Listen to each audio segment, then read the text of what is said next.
오늘 준비를 하셨는데요. 이어서 알아봅니다. 하우투인베스트 김문석 대표님 나와 계시죠? 네, 안녕하십니까? 네, 우크라이나 사태로 인해서 일단 아시아 증시가 출렁거리고 있는데요. 이머징 시장, 우리 시장 어떤 영향이 있을 걸로 생각하십니까? 네, 저희가 과거 경험적으로 봤을 때 항상 이러한 돌발 악재, 결국 지나보면 기회가 되는 경우는 많았죠. 하지만 일단 우크라이나 사태가 어떻게 진행될지라는 부분을 단기적으로 저희가 방향을 잡기 좀 쉽지 않은 관계로 단기적으로는 이머징을 포함한 한국 증시에는 좀 부담이 되지 않을까 그렇게 보고 있습니다. 자, 러시아의 전격적인 군사 개입으로 지금 국제 분쟁으로 비화될 가능성이 지금 높아진 상태고요. 우크라이나 사태가 이제 무력 충돌로 이어지면 어떡하나라는 불안감도 있고, 또 미국을 포함한 이 서방권에서 대러시아 경제 제재가 또 구체화될 가능성도 있기 때문에 이러한 부분들이 글로벌 경제 전반적으로 좀 안 좋은 영향을 줄 수가 있고요. 또 오늘 이미 외환 시장이 보면 이 글로벌 한머니가 이 위험 자산으로 분류되는 이 신흥국 쪽의 어떤 증시나 채권 시장에서 돈이 약간 빠져나가는 흐름들이 오늘 포착이 되고 있고요. 자, 아무래도 이제 미국의 달러라든가 이 채권 같은 안전 자산으로 좀 이동을 단기적으로 할 가능성이 있기 때문에, 자, 이렇게 된다면 아무래도 이머징 자체는 좀 심각하게 부담이 될 수도 있고요. 상대적으로 이머징 내에서 흑자 기조를 꾸준히 유지하고 있는 한국도 어쨌든 외국인들이 들어오기는 좀 당분간 힘들어져 버린 상황이다 보니까 우크라이나 여파 자체로 일단 이번 주 시장 좀 아쉽지만 조정이 좀 더 이어질 가능성이 높지 않나 이렇게 보고 있습니다. 네. 시장 영향이 조금은 있을 수 있는 걸로 사태를 봐야 되겠지만 적어도 오늘 하루 이틀에 끝날 것 같지는 않게 조금 있을 걸로 보셨습니다.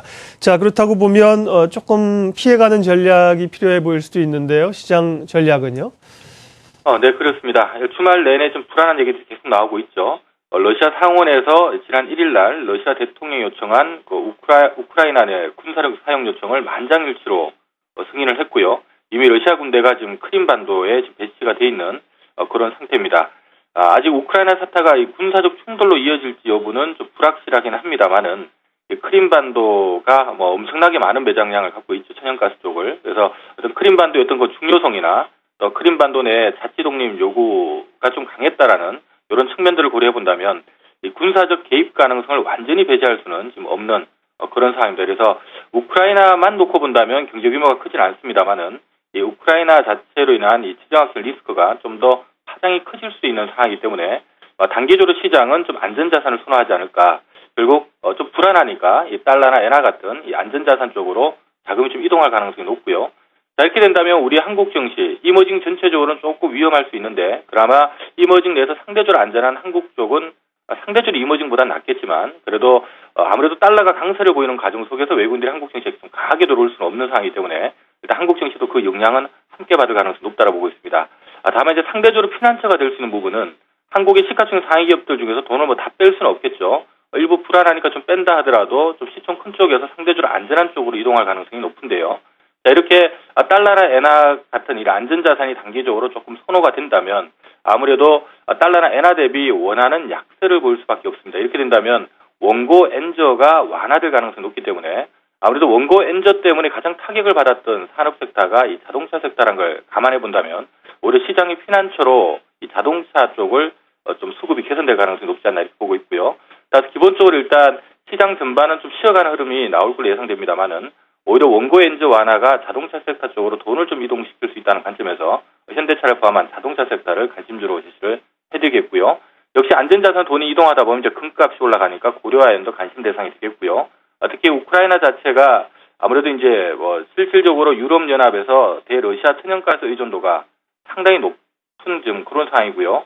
우크라이나 사태로 천연가스 가격이 좀 올라갈 가능성이 있다라는 걸 감안해 본다면 이 천연가스 강세의 어떤 관련 수혜주 쪽으로 시장 자금이 좀 이동하지 않을까 이렇게 보고 있습니다.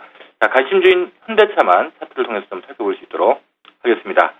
자, 오늘 현대차 흐름이 시장 대비 강세를 보이는 이유가 바로 이런 이유가 아닌가라는 생각이 드는데요.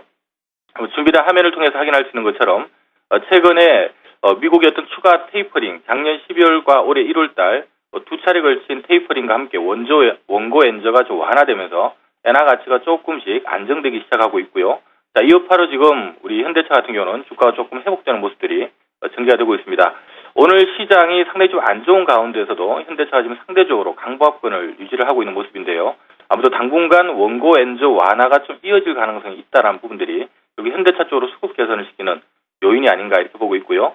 좀 긴 측면에서 저희가 놓고 봤을 때 어쨌든 현대차 같은 경우에 지금 한 3년 정도 기간 조정을 보이면서 기업 가치가 꾸준하게 올라오고 있는 가운데 주가는 못 가고 지금 같이 있는 상태이기 때문에 어느 정도 예전보다 저평가되어 있다는 매력도 있고요. 거기다가 2012년 9월달 이후로 엔화 가치가 급격하게 떨어지면서 현대차에 좀 부담이 되었습니다만은 최근에 좀 안정이 되고 있는 부분들도 현대차에는 좀 플러스 요인인 것 같습니다.